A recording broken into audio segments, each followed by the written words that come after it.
Yo, what's going on, guys? It's your boy Russ back again with some more Madden 17 Ultimate Team. Now, there's a couple things I wanted to say. First of all, we did hit 500 subscribers just, I think, a day ago, man. We just hit it. By the way, look at this guy's team. Holy shit. Anyway, we just hit a major milestone. And, guys, I have something in mind. I don't want to do really the cliche sit down and talk and, say all the cliche stuff. Like, I appreciate every one of you guys, which I do, but it's like, everybody's done that. So I'm working on putting together a montage of a bunch of games. It's going to take me a little bit to get it done because I just kind of came up with the idea. But basically, touchdowns, interceptions, users, stuff like that. I'm going to put it into all one video. And then I was possibly going to do like a loyal sub shout out video. Guys that have been with me from the beginning. Guys that continue to support my videos to this day. And believe me, I know who you are. And, the guys that always comment on my videos. The guys that are in my streams. The people that just continue to support me. I will most likely make some sort of shout out thing for you guys. So anyway, also one more thing. I was actually kind of contemplating thumbnails. Now, you might think thumbnails, they're not a big deal. Make them simple, stuff like that. Well, I've kind of been at a crossroads recently because I'm not really sure what to make my thumbnails anymore. Every Madden 17 thumbnail is basically the same.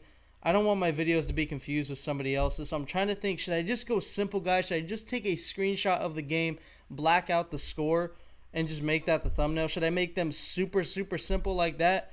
Or should I try to make them the way that I normally do, but sometimes they're not really that great? You know what I mean? It's like I'll close in on a player, and shit like that, but I don't know. Just let me know what you guys think. If you want me to I could put like my own watermark on the video just so you guys know it's my video. I guess I could try that. But honestly, I don't think thumbnails mean that much. But just let me know in the comment section what you guys think. But anyway, finally into the gameplay. I'm sorry, guys. I had to get that out. I had to talk about it. And now finally into the gameplay. You guys saw he did drive down the field on his first drive. He ended up getting 3 points, so we did hold him at the very end. And then we end up getting down the field. We get to 4th and goal after so many QB sneaks. We could not get in. Finally, we do on 4th and goal. So I just decided to go for it, and luckily, 4th time was the charm. And we do end up scoring. And look at this, man. Paul Posluszny ends up coming up with the interception. Completely plays that screen pass so perfectly, man. That was so beautiful. And then what do we do? 1st and goal at the 4-yard line. Yeah, I give it right back to him. That was probably the stupidest thing I could have done. I don't know what I was doing. I got too greedy. I completely just gave him the ball right back. But then, what does he do? He gives it right back to me. So just a complete clusterfuck of events right there. As there was like 3 interceptions. That was 3 interceptions in 3 plays. That was ridiculous. Almost 4 in 4 plays. That was ridiculous. So now, back on offense, we need to get some shit going right there. We do find OBJ. He's doing the same generic pressure, off one side. Basically, if I see you running pressure from one side, usually it's obvious where it's coming from, but if it isn't, I'll just roll out to the opposite side. That's the beauty of Cap. And right there, we do find Brandon Cooks, a beautiful pass to the end zone to Brandon Cooks, and he does tippy-toe his way into the end zone. And we do go up 14-3 with 1 minute and 18 seconds left this dude has to move down the field and either get a field goal to at least make it a 1-score game, or, best case scenario for him, a touchdown to make it a 4-point game before half. Even though I do get the ball back at half, so either way, I'm in tip-top shape. I would like to keep my 2-score lead, but worst case scenario, we have a 1-score lead, and it's either 8 points or 4 points. So we will definitely see what happens there. Right there, he does find Larry Fitzgerald. Calls his final timeout. So now 30 seconds left. He's rolling out, trying to find somebody. I play that perfectly with Posluszny. I was not able to get the pick, unfortunately. 2nd and 10, he finds his receiver over the middle. He has to hurry up and get to the line. He does end up spiking it, and with 12 seconds left, he does the smart thing. He does end up taking his field goal, and I actually just take a knee when I get back on offense. I didn't want to do anything stupid. So we are in halftime now, and we're back on offense, and we're trying to move the ball. Just, run the clock. That's basically what we're doing. We're trying to run the clock, short routes, as I usually do. You guys see the pressure coming on 3rd and 1. 4th and 1, we decide to go for it, and we do end up getting it as Cap rolls out to the left, wide open lane, gets to midfield, or really close to midfield. But now he's pretty much run committing. He pretty much knows what I want to do. I have true clock on. It's pretty obvious. I ain't hiding what I want to do. And quickly we get stuck in 3rd and long. So 3rd and 11, look at this route, man. I didn't expect that to get picked off. Usually that route, as soon as the cut is made, the defender is just not ready. I thought I played it perfectly. Like, usually when I throw that route, they're wide open, or it's a super close catch.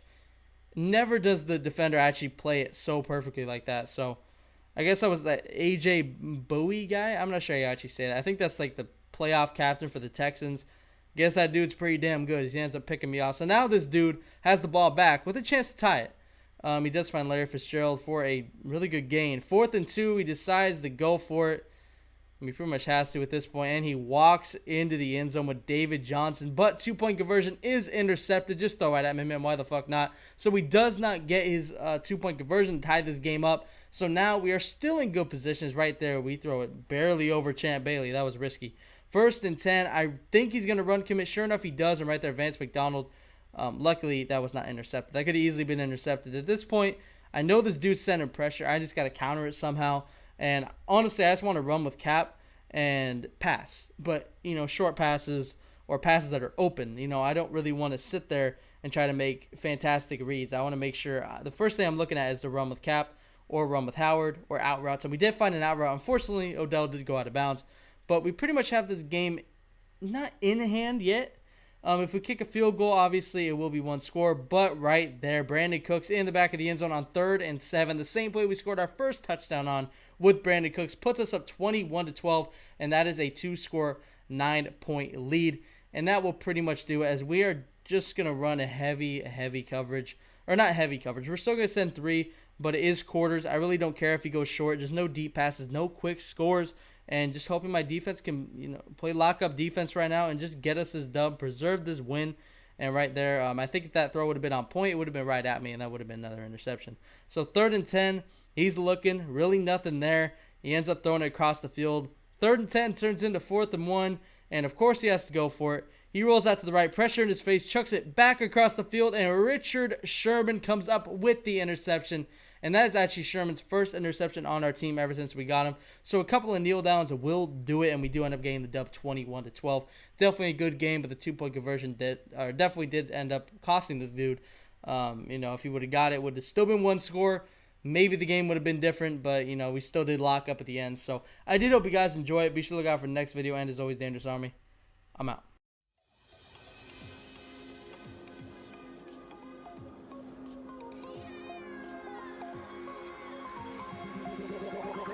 Like a Hellcat.